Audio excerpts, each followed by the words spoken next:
அம்மா இன்னைக்கு என்ன சமையல் நம்ம வீட்டில்? என்னடா செல்லம், இன்னைக்கு நம்ம வீட்டில் தயிர் சாதம். ஓகே. தயிர் தாளிச்சாச்சு, சாதம் வடிச்சாச்சு. இப்போ தயிர் ஊற்றி கிண்டணும். ஓகே. இது என்ன உப்பு போட்டிருக்கீங்களா மிக்ஸ் பண்ணுறதுக்கு? இது என்ன சாதம்? நீட்டாக இருக்கு அரிசி. பச்சை அரிசி. பச்சை அரிசியில் நல்லா குழைய வச்சு தயிர் தாளிச்சு வச்சுருக்கேன். பாப்பா வந்து அதில் கேரட்டும் கொத்தமல்லாம் தூவி வச்சுருக்காங்க பாப்பா. ஓகே, மிக்ஸ் பண்ணுங்க. சாப்பிடலாம். வாவ், பிரசாதம் கொடுப்பாங்கல்ல கோவிலில், அந்த மாதிரி ஃபீல் வருது. அது மட்டும் எப்படின்னு தெரியாது, அவ்வளோ டேஸ்ட் இருக்கும்லடி. இப்போ இதுக்கு வந்து தொட்டுக்க லெமன் ஊறுக்காய் இருக்குது, மாங்காய் ஊறுக்காய்லாம் இருக்குது. நமக்கு வந்து அது பிடிக்காது. நீங்கள் வெறும் தயிர் சாதமே சூப்பராக சாப்பிடுவோம். அப்படின்னு யார் சொன்னால் அது நீங்கள். எனக்கு பிடிக்கும், அது ரொம்ப கோவில் பிரசாதம் நல்லா குழஞ்சிருந்ததுன்னா பிடிக்கும். இல்லைன்னா தயிர் சாதம் மாவோட தொட்டுக்க. மாவுடுன்னா என்னன்னு தெரியுமா? ஊறுகாடி, மாங்காய் ஊறுகாய், அந்த மாதிரி காம்பினேஷன் நம்மளுக்கு வந்து இதுவே ரொம்ப பிடிக்கும். தயிர் சாதம் அப்படியே சாப்பிட, அதனால அப்படியே வச்சு இன்னைக்கு நம்ம வீட்டில் லஞ்ச் கர்ட் ரைஸ் தான் நம்ம வீட்டில் இன்னைக்கு லஞ்சு. இதுக்கு சைட் டிஷ் மட்டும் இல்லை, வேணும்னா நம்ம ஊறுகாய் வச்சுக்கலாம். பட் நான் அப்படியே சாப்பிட போகிறேன். அப்படியே சாப்பிட்டாலும் ஒரு டேஸ்ட் கிடைக்கும்.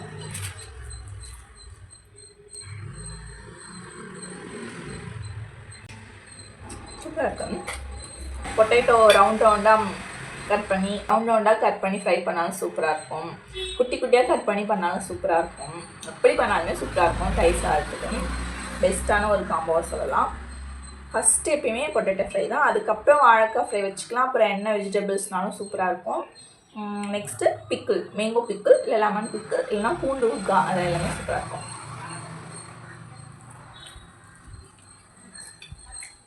இந்த வீடியோ பார்க்கும்போது நீங்கள் சாப்பிட்டீங்களான்னு எனக்கு தெரியல. நீங்கள் என்ன சாப்பிட்டீங்க? இன்றைக்கி எங்கள் வீட்டில் சிம்பிளான லஞ்ச், பட் ரொம்பவே ஹெல்த்தியான லஞ்சும். எப்போவுமே நம்ம தயிர் சாப்பிட்டோன்னா ரொம்பவே நல்லது சொல்லுவாங்க.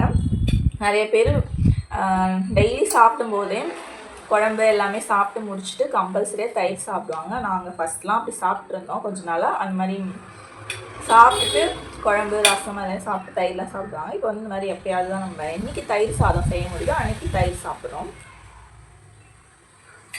தயிர் சாப்பிட்டா ரொம்ப நல்லது. சிசில் கேரட் கொத்தமல்லி எல்லாமே போட்டுக்கலாம். இஞ்சி கொத்தமல்லி காஞ்ச மிளகாய் இதெல்லாமே போட்டு தாளித்து வச்சுருக்காங்க. தாளிக்காமல் சாப்பிட்டாலும் வீட்டில் நம்ம ரெடி பண்ணுற தயிர் இன்னுமே டேஸ்ட்டாக இருக்கும். எல்லாம் கட்டியாக திக்காக சூப்பராக இருக்கும்.